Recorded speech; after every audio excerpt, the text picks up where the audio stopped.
akkanatti boonsu kanatti deemna otoo ulfinni boodetti dhaga'amu waaqa faana jiraachuun hin danda'amu otoo ulfinni boodetti dhaga'amu waaqa faana jiraachuun hin danda'amu.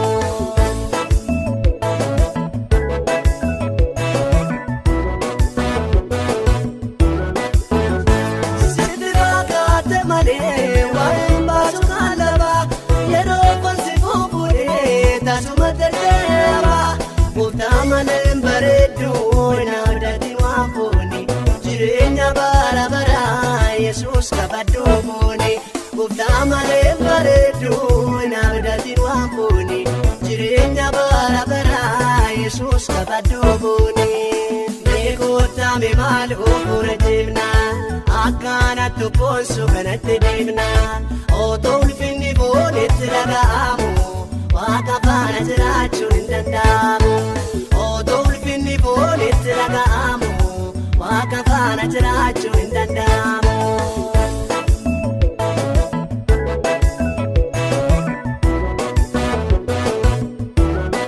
Hundumtuu kan waaqaati ati maalirraa qabda ulfina waaqaatu kan gaaf tokko bal'aa dabda.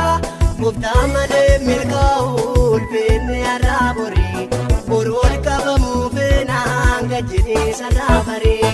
Gooftaa malee milkaa'u ulfinni har'aa borii boru ol qabamuu feenaan gajjiriisa raafarii. Meekoota mee maal ofuura deemna akkanatti boonsu kanatti deemna otoo ulfinni boodetti dhaga'amu waaqa faana jiraachuun hin danda'amu. Otoo ulfinni boodetti dhaga'amu waaqa faana jiraachuun hin danda'amu.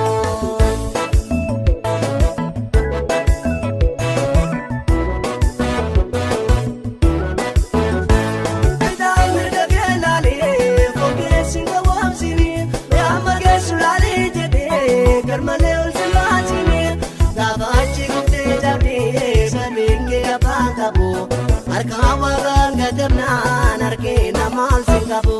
Gaafachi guftee jabdee sabiinkee afaan qabu harkaan waaqaa sagannaan harkee namaan sin qabu.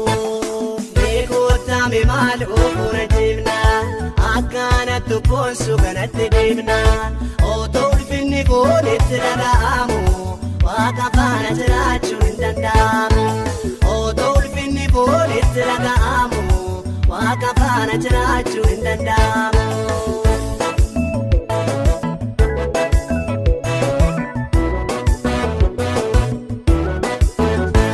Mataafi ol qaabachuun gadi nama deebisa waaqa irra taliitachuun booddee nama salphisa. Kan harki waaqa cabsee nama yaalamee fayyuu cabdee obboluu mannaa rooma gajjechuu wayyoo. Kan harki waaqa cabsee nama yaalamee fayyuu cabdee obboluu mannaa rooma gajjechuu wayyoo. Meekoota mee maal ofuura deemna akkanatti boonsu kanatti deemna